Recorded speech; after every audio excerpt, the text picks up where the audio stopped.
You saw something. Maybe it was a name that popped up too often. Maybe it was a text left open for half a second longer than it should have been, or a notification you weren't supposed to see. And now you've read it a dozen times in your head, turning it over, trying to decide if it means what you think it means, or if you're building a case out of nothing. If you're watching this, you already know the exhausting part isn't the message itself. It's what's happened to you since you saw it. Stay with me, because what I'm about to walk you through is why something that technically proves nothing can still completely change a marriage, and what to actually do about that. Here's what almost nobody explains about this particular kind of discovery. Most people assume that ambiguous evidence, a text that could be innocent, a friendship that might be a little too close, a tone that felt slightly off, leaves you in some kind of neutral holding pattern until you get more information. It doesn't. The moment you see something that plants the seed of a question, your nervous system doesn't wait for confirmation before it reacts. It reacts immediately, as if the worst case interpretation were already true. And it keeps reacting that way, every single day, until the question gets resolved, one way or the other. This is why you can feel completely changed by something you can't even fully explain to a friend without saying, but it's probably nothing. It's worth naming clearly what's actually happening inside you right now, because it has a name, and understanding it takes away some of the shame that usually comes with it. What you're experiencing is a hypervigilant state, a heightened, exhausting alertness where your brain has started scanning for additional evidence constantly, without you consciously choosing to do it. You notice his phone face down when it used to be face up. You notice a slightly longer pause before he answers where he's been. You notice yourself checking the time he gets home against what he told you that morning. None of this is paranoia in the clinical sense. It's your mind doing exactly what minds are built to do when they sense a threat to something enormously important and don't yet have enough information to resolve it. Here's the part that matters most, and it's the part that gives this video its whole reason for existing.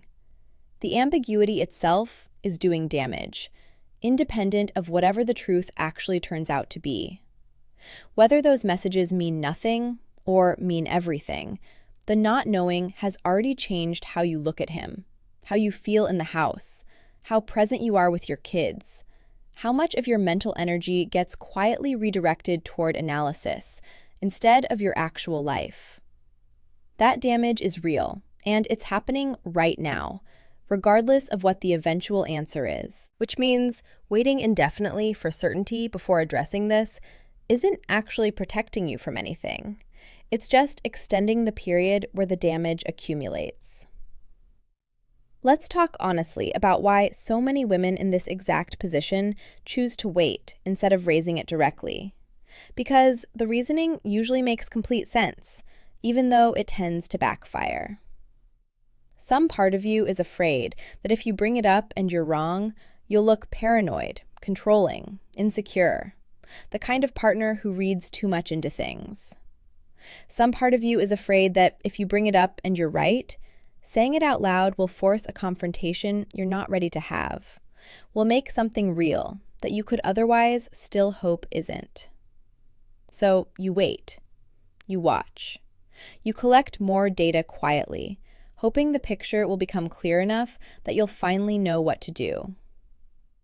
The problem is that this waiting period rarely resolves cleanly, because ambiguous situations are specifically designed, almost by definition, to stay ambiguous. You can watch for months and still not have anything more conclusive than what you already have, while the accumulated toll on you keeps growing the entire time. There's a particular trap in this stage worth naming directly, which is the temptation to become a detective instead of a partner. Once suspicion sets in, it's incredibly tempting to start looking for more. Checking a call log, reading a message thread that isn't yours to read, cross-referencing a location against a story. Sometimes this produces clarity. More often, it produces more fragments of ambiguous information that require even more interpretation. And it puts you in the exhausting position of managing a covert investigation inside your own marriage while still showing up every day pretending everything is normal. This role is corrosive, regardless of what you eventually find, because it requires you to split yourself into two people, the one living the marriage and the one quietly building a case against it. And that split takes an enormous psychological toll that has nothing to do with whether your suspicions turn out to be accurate. It's also worth being honest about what this kind of prolonged uncertainty does to how you show up as a partner and as a person during this stretch. A lot of women in this position describe feeling like they're performing normalcy, laughing at the right moments, asking about his day, going through the motions of the relationship, while privately living inside a completely different emotional reality underneath the performance. That gap between what you're showing and what you're actually experiencing is exhausting in a way that's hard to describe to anyone who hasn't lived it. And it tends to bleed into other parts of your life, whether you want it to or not. Your patience with your kids, your focus at work, your sense of your own stability. Here's something worth understanding about why ambiguous evidence specifically, more than a clear-cut discovery, tends to create this particular kind of prolonged distress. When something is unambiguous, a confession, an unmistakable discovery, as devastating as that is, it at least gives you solid ground to stand on. You know what happened, and however painful that is, you can start actually responding to reality instead of to a set of possibilities. Ambiguity denies you that solid ground. Your mind keeps generating multiple versions of the story simultaneously. The innocent version, the devastating version, several versions in between. And it never gets to rest in any one of them, because none of them has been confirmed or ruled out.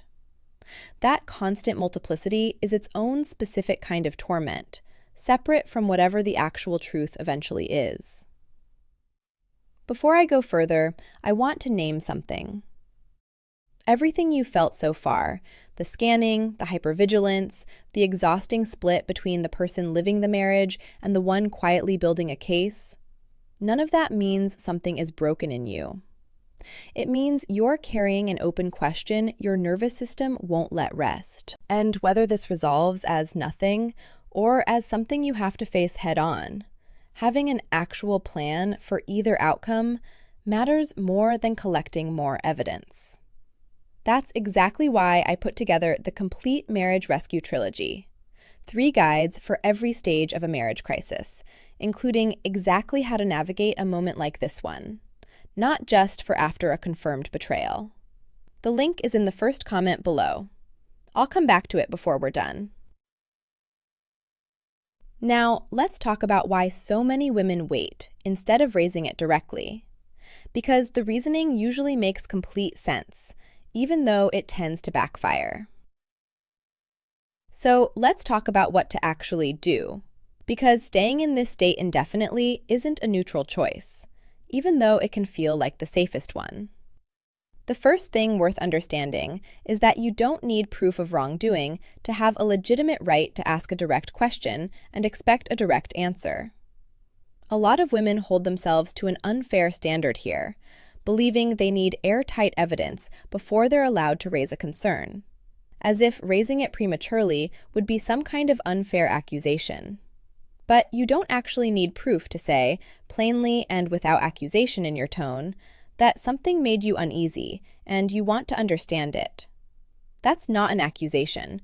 That's a reasonable request for information inside a marriage, and you're entitled to make it. The way you raise it matters enormously, though, because how you open this conversation will shape whether it becomes a genuine exchange or an immediate defensive standoff. Leading with the specific piece of evidence and demanding an explanation on the spot tends to produce a defensive response almost automatically. Because most people, guilty or not, react to being confronted with evidence by protecting themselves first and explaining second. A more effective opening names the feeling before the evidence. Something like, I've been feeling uneasy about something for a while, and I want to talk to you about it honestly, without it turning into a fight, because it's been sitting heavily on me. This gives him a chance to respond to you as a person in distress, rather than to you as a prosecutor presenting a case. And that difference in framing genuinely changes how these conversations tend to go.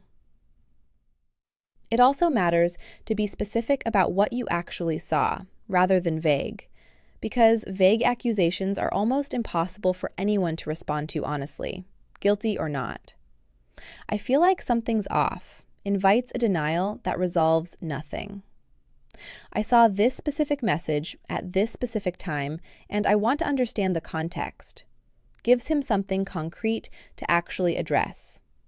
And it also protects you from a conversation that circles endlessly around feelings without ever touching the actual thing that triggered them. Here's something worth preparing yourself for honestly, because it happens often enough to name directly. You may not get full clarity even after asking directly. Some people, when confronted, will minimize, explain away, or genuinely not realize how something looked from the outside. And their explanation might not fully resolve your unease, even if nothing actually happened. This doesn't necessarily mean he's lying. Ambiguous situations sometimes really do have innocent explanations that still don't fully account for why the boundary felt uncomfortable to you in the first place. And it's entirely reasonable to say that out loud too. That you believe him, but the situation itself still needs a boundary going forward, regardless of whether anything happened. It's also worth being honest with yourself about what you actually need to feel secure again. Because the answer isn't always an explanation of this one incident. Sometimes what you actually need is a broader conversation about boundaries with people outside the marriage. What kind of contact feels appropriate with a coworker or an old friend? What kind of privacy around phones and messages feels reasonable to both of you? What would help you trust that you'd know if something concerning developed, rather than discovering it by accident?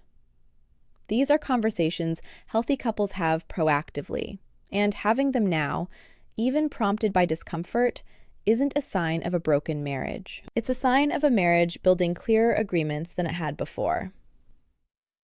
There's also a piece of this worth naming for your own sake, separate from the relationship itself, which is that you deserve support during this stretch, regardless of how it resolves.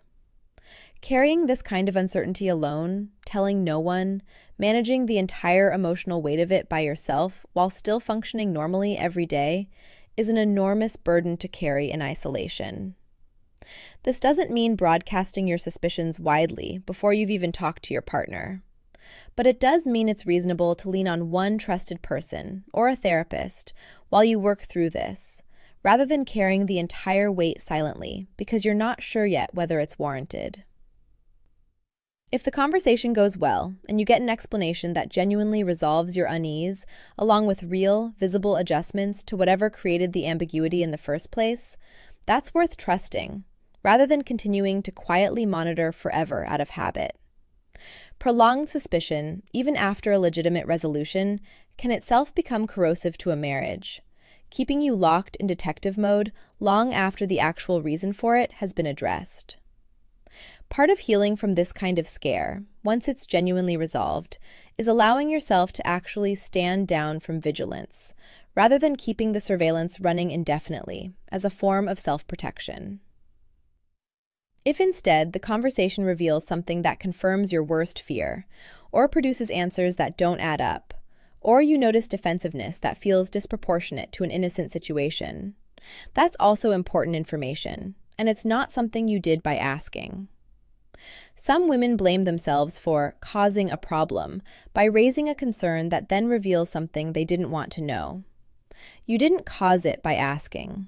You simply stopped tolerating not knowing, which was always your right, regardless of what the answer turned out to be. Where this leaves you, right now, sitting with whatever specific thing you found and the specific shape of the doubt it created, is at a genuine decision point, even if it doesn't feel like one yet. You can keep carrying this alone, watching, waiting for more evidence that may never fully arrive, absorbing the ongoing cost of a question that stays open indefinitely. Or you can bring it into the relationship directly, honestly, without needing to already have proof, and let the conversation itself start to resolve what the silent waiting never will. The second path is harder in the short term. It's also the only one that actually leads anywhere. Everything we've talked about today is the diagnosis, why ambiguity does its own kind of damage, and why waiting for certainty doesn't actually protect you. But knowing this is only half of it. The other half is having an exact way through it, whether the conversation confirms your worst fear or resolves it completely. That's exactly what the Complete Marriage Rescue Trilogy gives you. 3 guides for every stage a marriage crisis can take, including a structured, step-by-step approach to having this conversation, processing whatever answer you get, and rebuilding or protecting yourself deliberately instead of reactively. And if what you need most right now is a way to actually track what happens next, it also includes a companion tracker that walks you through the first 90 days after this conversation, whichever direction it goes. The link is in the first comment below. Go check it out the moment this video ends. Before we end today, here's the one thing I want you to take with you. The messages you found may genuinely prove nothing on their own. But the version of you living with them silently, scanning, doubting, performing normalcy while carrying a question you haven't asked out loud, has already been changed by them regardless. You don't need proof to deserve an honest conversation. You just need to be willing to have it, and to trust that not knowing, forever, was never actually the safer option it felt like.